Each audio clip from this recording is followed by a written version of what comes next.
Hi, Jonathan. I want to talk about numbers and science, which is a little strange for me because I'm not a numbers guy, I'm not a science guy. But I will tell you from being on The Biggest Loser, besides the scale being one of the things that was a number that was important to me, throughout the entire show, we were given all kinds of medical input and advice, and this is actually my readout on the IDEXA machine at the very end of the show, my last readout.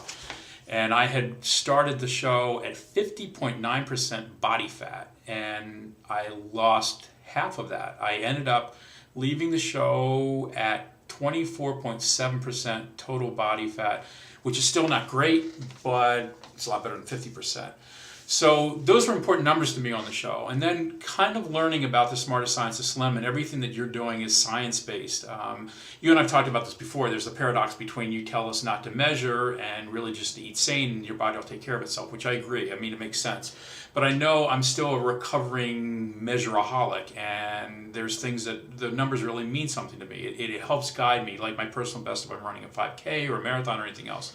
And then what I had done was, it's been a year and a half since I was, since our finale. It's been a year and a half of time living a regular life, no Bob and Jillian, nothing other than whether I do good or bad on my own. And I wanted to do some metabolic testing. I told you I was going to do that, and I know you don't really necessarily believe in metabolic testing, but it was another, from a science side, it was kind of cool because when you do that, you get back these really great, I got pages and pages of numbers with all kinds of like words and names and stuff I don't really exactly get.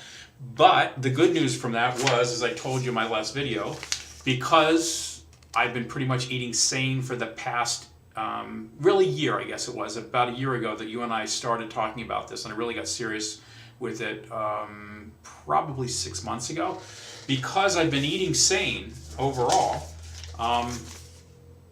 Derek Johnson of New Metabolism, he said my blood work is at like an A+, which is really because of the quality of the food that I've been eating. So, you know, with me, I'm all about full disclosure, and I wanted you to know that starting next week, I'm going to do a 14-day cleanse that Derek had put together. I don't know if you can really see this, but it's got cleansing powder, there's protein powder, there's supplements that go along with this. There's a flush here that's really a high fiber flush. There's a digestive enzyme. We used to take digestive enzymes on the ranch all the time. And there's some other supplements here. So I just wanted you to know that the cleanse overall is really based upon still sane eating. It's really eating vegetables, clean. There's a few smoothies here that are based upon adding some of these particular ingredients.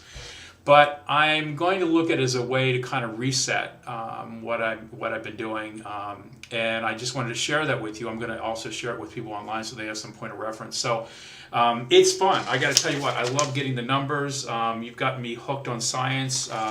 It's helping because I've come to understand that it's not just the scale. The scale is fine, but it's really the quality of your health inside your blood, your organs, and I think you would agree that eating sane overall is one of the things that is going to keep us living a better life for the rest of our life. So anyway, next week I'm going to be starting this 14-day cleanse, and then I'll transition back into eating totally, basically the same program, the Smarter Science of Slim program. So that's the latest, and I'll keep you posted, Jonathan. Talk to you soon. Bye-bye.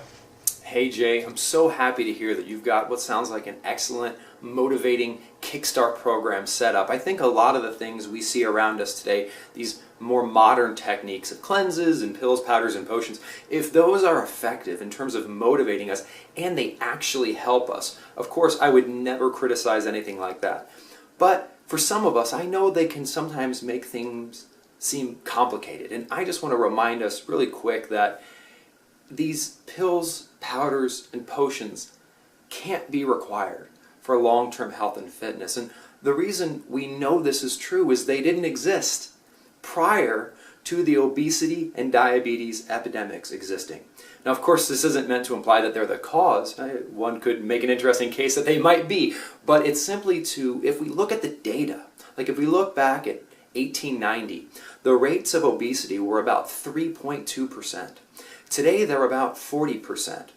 And today we have more pills, powders, potions, cleanses, gym memberships, scales that tell us infrared information. We have more information and more tools at our disposal than we ever have, yet we have a bigger problem than we ever have. And what my research shows is that, ironically, the key is not in more complexity. It's not in some new technique. It's in fact in simplicity and simply getting back to eating high-quality, sane foods.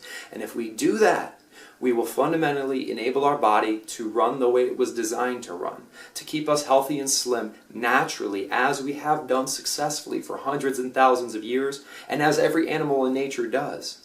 And if we do that, and if we keep slim simple, we can enjoy lives of accidental health and fitness, much like our grandparents did. And again, the key is not to say these other approaches are bad. If they're helpful for us, and it sounds like it's being very helpful for you, then keep it up. But the key thing to keep in mind is when we talk about measurements or numbers, there's one really important number to keep in mind, and that's since 1980. 1980 is really an important inflection point in terms of us starting to go to gyms and starting again these pills, powders, and potions. Since 1980, the worldwide rate of obesity has doubled. That seems to be pretty compelling data, that the answer is not more of what we've been doing. In fact, instead of doing more of what we've been doing, maybe we need to look back and see what we were doing before we had this problem. Before we had this problem, there basically were no gyms, and very few people dieted. In fact, no one knew what a calorie was, let alone counted them. So if what we're doing is working for us, let's keep it up, and that's excellent. If what we're doing is not working, I would encourage us to try to live a life of what I call to be simple slimness, which is to simply focus on eating sane foods whenever we're hungry, to stop when we're no longer hungry, to stay active, and to exercise intelligently for just a few minutes a week. If we do that, getting back to the numbers and the science and the measurements, we'll see that the measurements that actually matter, when I say actually, I mean actually impact our day-to-day lives. The number on the scale does not impact our day-to-day lives at all. We're the only people in the world that know it, and frankly, it has no bearing on anything. The measures that do matter, our waist circumference, our triglycerides, our cholesterol, our fasting glucose, our resting heart rate, things like that, those are all targeted and those are all improved when we eat non-starchy vegetables, nutrient-dense proteins, whole food fats, and low-sugar fruits. It's not about avoiding foods, it's about eating the right kinds of foods, and it's about tracking measurements and numbers that actually matter. And if we do that, and it sounds like that's exactly what you're doing, we will heal ourselves metabolically and we will achieve lives of simple slimness. And I know that sounds too good to be true, but all we need to do is turn the clock back about 2 generations, and that's what everyone did. We can do it again.